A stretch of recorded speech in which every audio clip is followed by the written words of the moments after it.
coming back to the winning way and, coming back to some content from that, early in your workshop days, I saw one session where you actually said, don't follow the money. And I think this was career advice which you were giving. But now when I look at the millennials, I wonder, don't follow the money. Why would that be relevant and why would that be important anymore? Because from a perspective of the millennials today, they don't really believe in that. They just follow the money, right? So where would you place that piece of advice? Would you modify it in the context? Alan Border said that first, or at least it's attributed to him. He said, take care of the runs and the dollars would take care of themselves. Sure. And I think it's pretty sound advice. And personally, I don't find anything wrong with money as long as it gives you self-worth. It values the work that you do.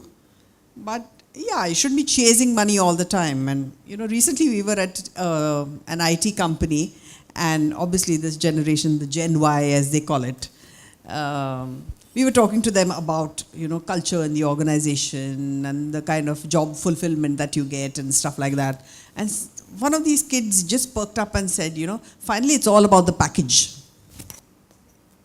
So I guess that works for them because they are a different generation. Our generation always saved money, right? So you decided what you had to save and then that's how you decided how much to spend. These people now live off EMIs, and so their whole life revolves around managing the EMIs. And so your salary has to be such that your EMI is up to whatever, 30% or something or the other. So that's the whole game. It's a different big HR generation. thing these days. That the HR head has to understand how to manage EMIs because that's what the employees are doing all the time. But sometimes when you're chasing the income, you don't want to be quitting jobs before your visiting cards are printed, right? Sure.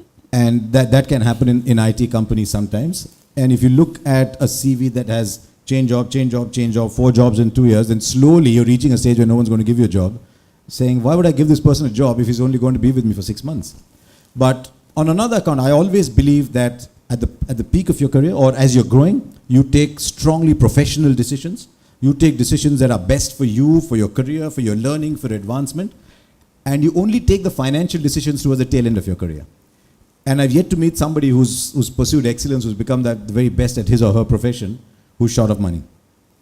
But the quest for money makes you do things that you otherwise would not do, and that might cause you a lot of regret afterwards. Sure. And while, people like living on the edge, we don't. But I would strongly advise all young people to practice excellence. Excellence has a sworn enemy in India. The word is jugaad. It's the sworn enemy of excellence. You practice jugaad, you're on a road to nowhere, really, because you're thinking of the next 2 days, 3 days, 6 months. You're not thinking beyond that. You're just trying to cut corners somewhere. You practice excellence. It's a long-term thing. So that advice I would still give people, that India is the best place in the world to be a young man or woman today wanting to make a career. There's never been a better time to be Indian. So what are you worried about a few % here and there in a salary check? It'll come.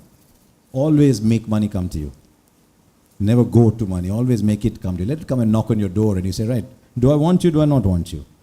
And then the more will come your way.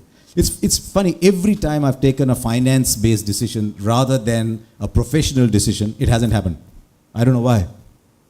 It happened a few months back. I said, this looks like easy money, let me do it. It didn't happen. So maybe there's a message there somewhere.